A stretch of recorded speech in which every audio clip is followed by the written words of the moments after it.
Save the Semantics, episode 193. It is November 25th, 2022. My name is Myro. This is a podcast where I ramble on for a bit about some shit. It is Thanksgiving break for me right now, so I have a little less than a week off, which is nice. I could always use some time off, but I'll take what I can get. It's been a nice little break, I would say. Not a whole lot going on. Well, the World Cup is going on, so I've been watching that. Just watched USA and England earlier this morning. Tie game 0-0, which is, all things considered, pretty good for the US.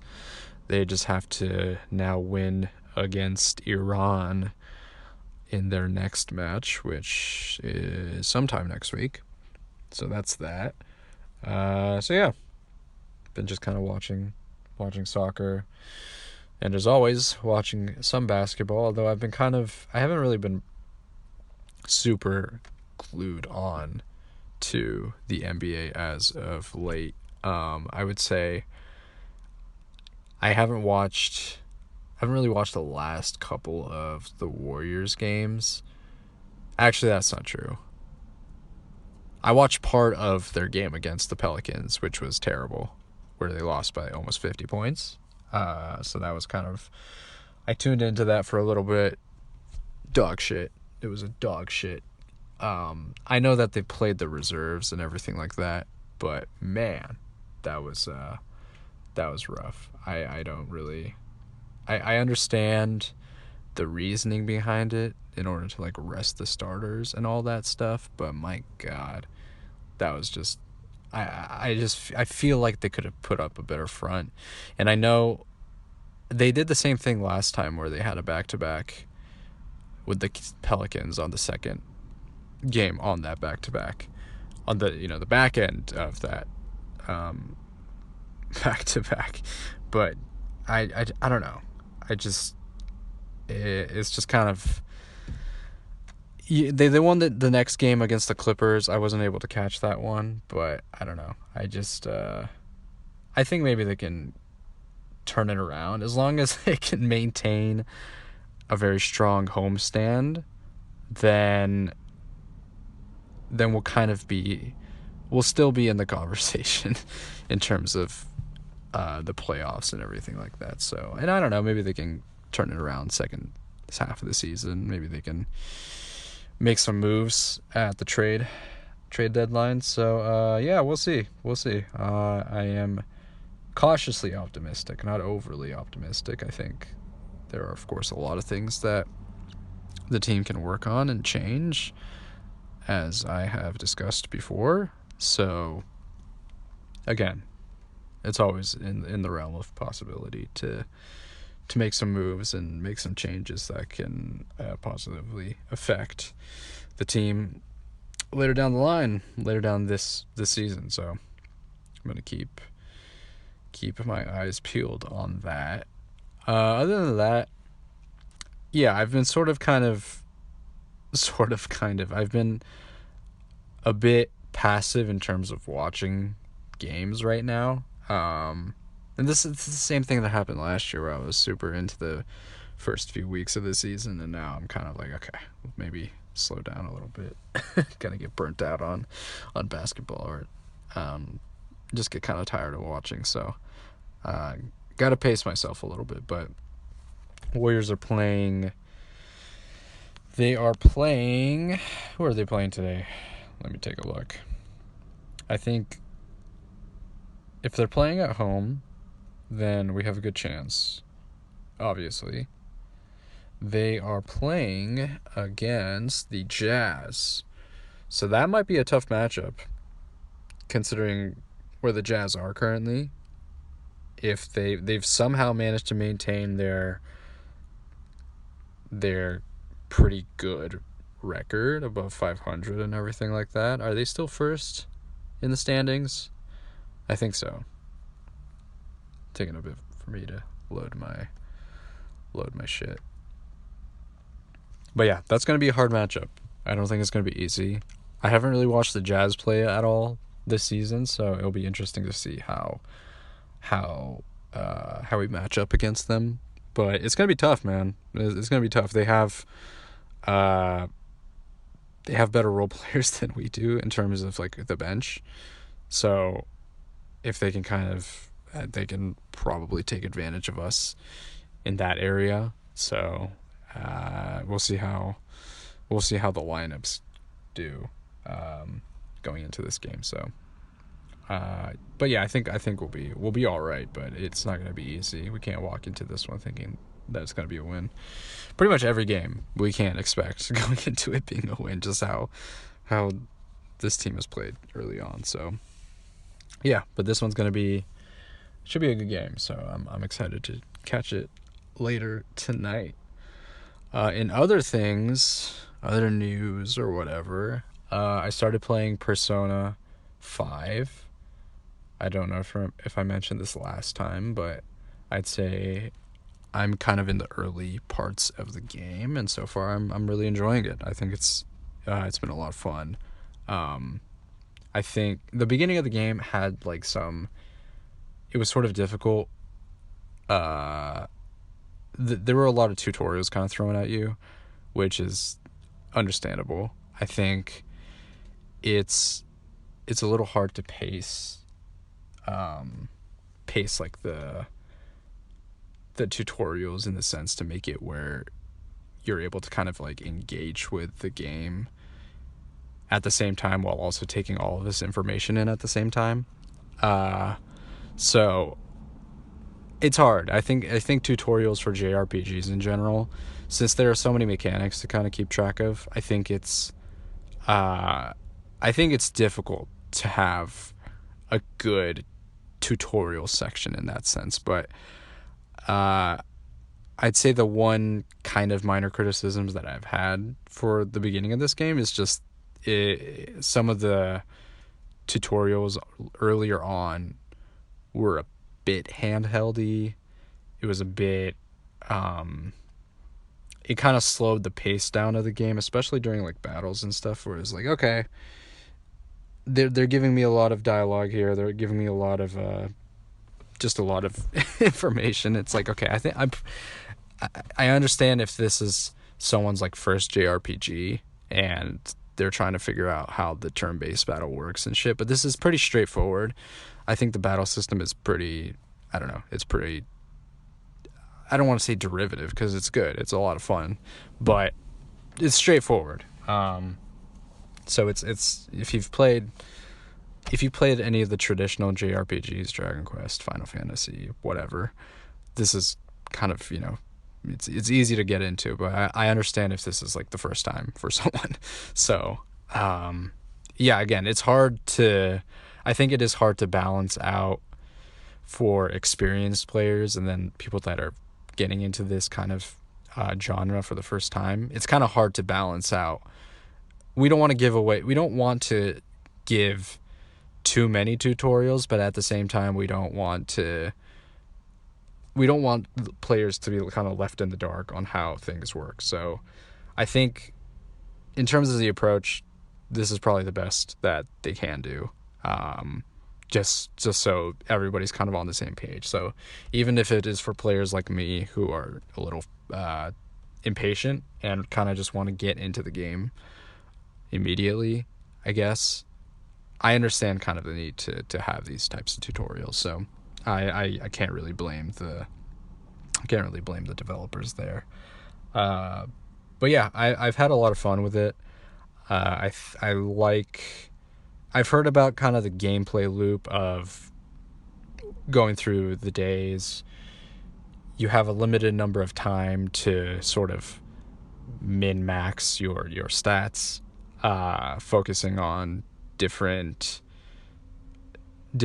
areas that you can kind of improve in, knowledge, I think, what was it, guts, proficiency, kindness, and I forgot the other one.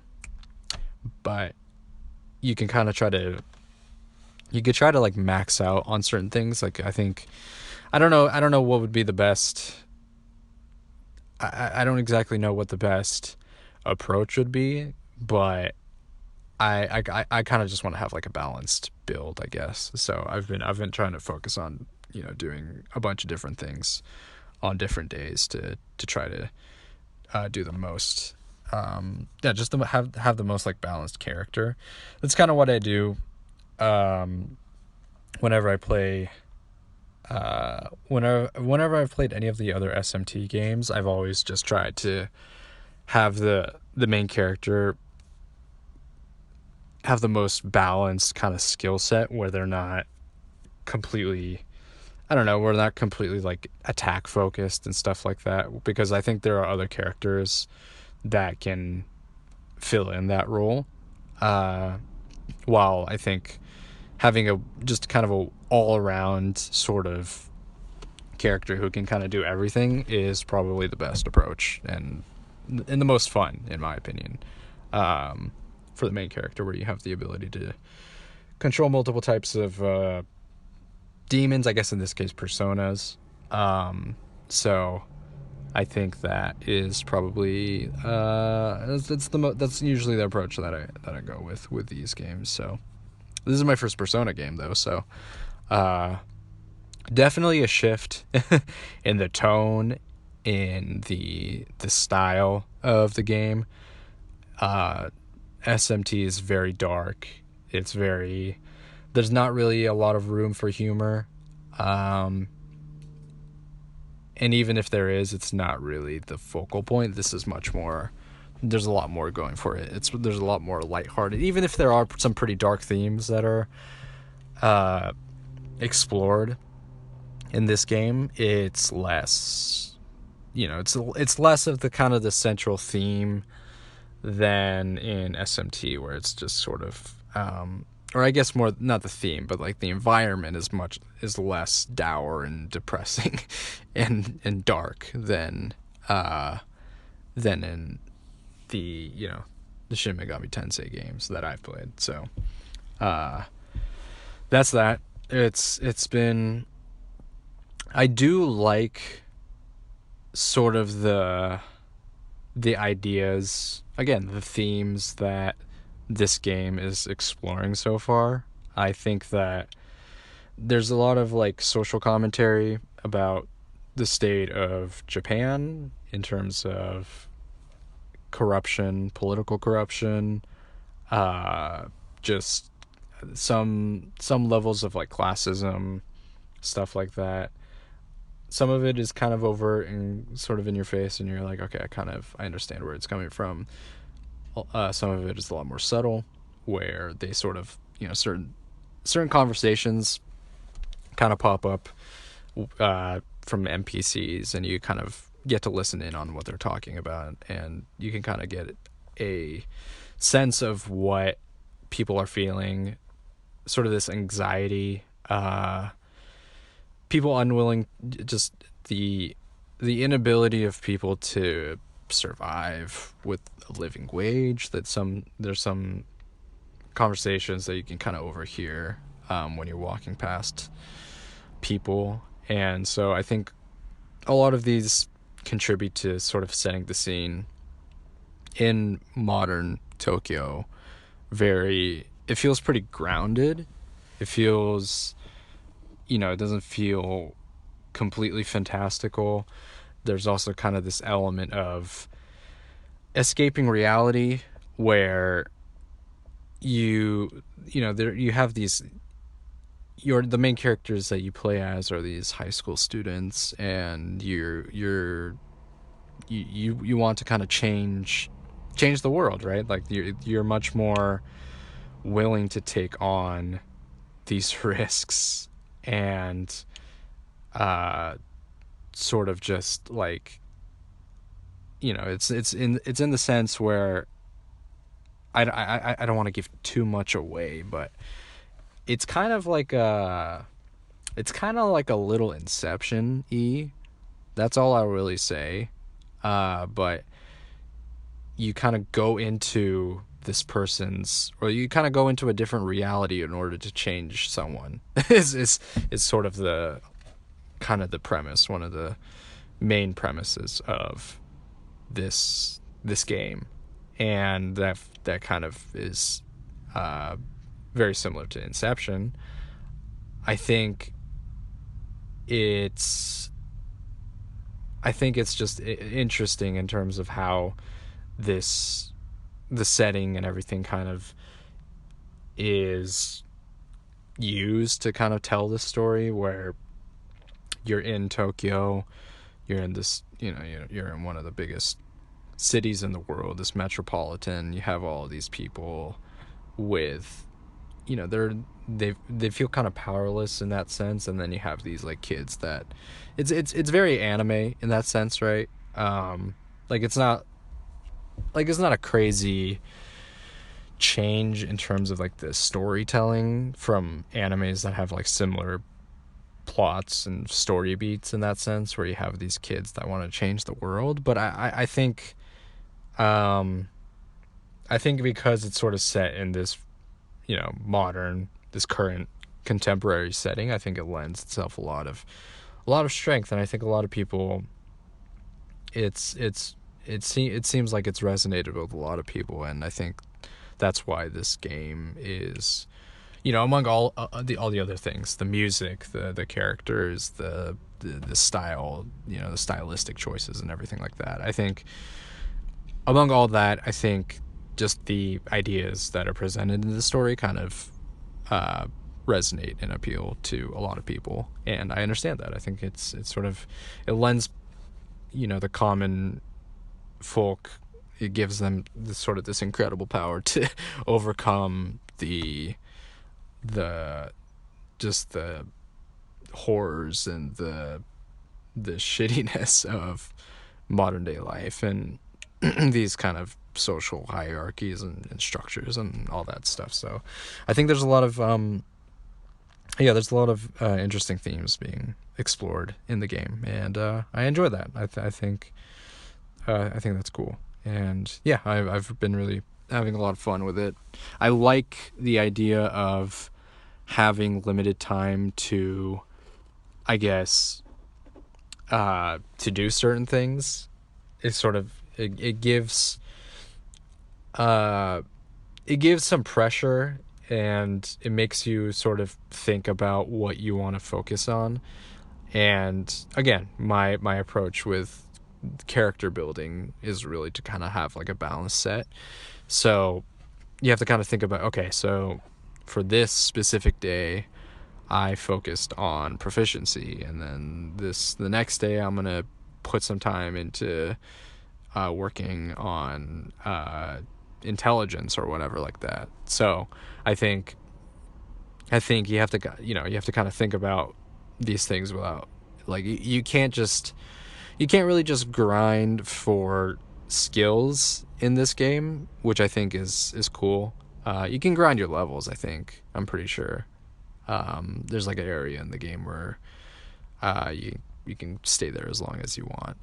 So I guess that's sort of the workaround if you want to have, I guess, an easier time with this game. But I think in order to improve certain things, you gotta kind of you gotta put in time to just sort of work on different aspects of your character, like skill tree, I guess you could call it. So I think I like the way that's set up, and it's fun. I've enjoyed just kind of like wandering around Tokyo, just finding different things to do, getting kind of lost and seeing like different aspects of the city and shit like that.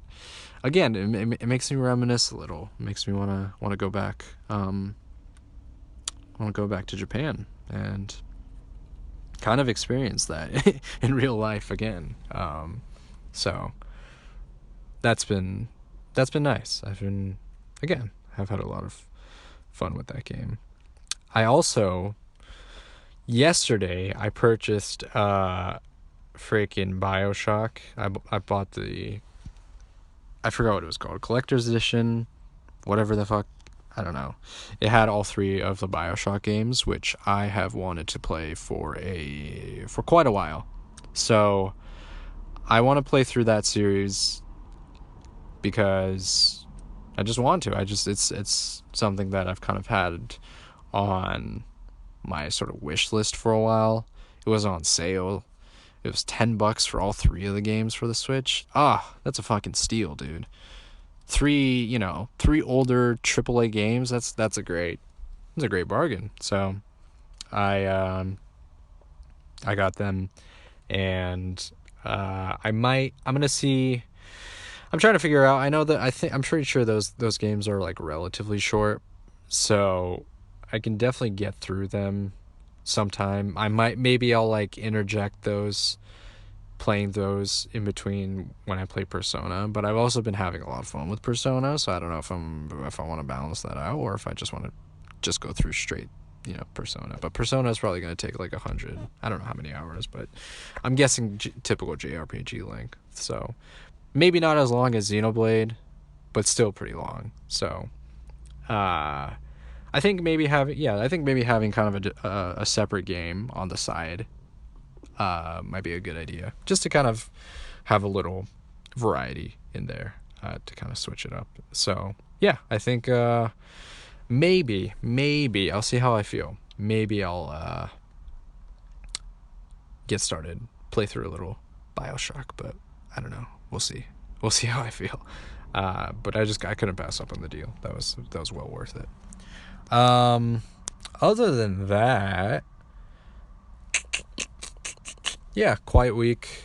Not a whole lot going on. Just enjoying the break that I'm on. And probably going to be another slow month next month going into December. So, going to have some more time off. Going to try to enjoy myself in the best way that I can before going into next season where it's going to get busy again. So, that's going to be it for me. This has been Save the Semantics. Signing off.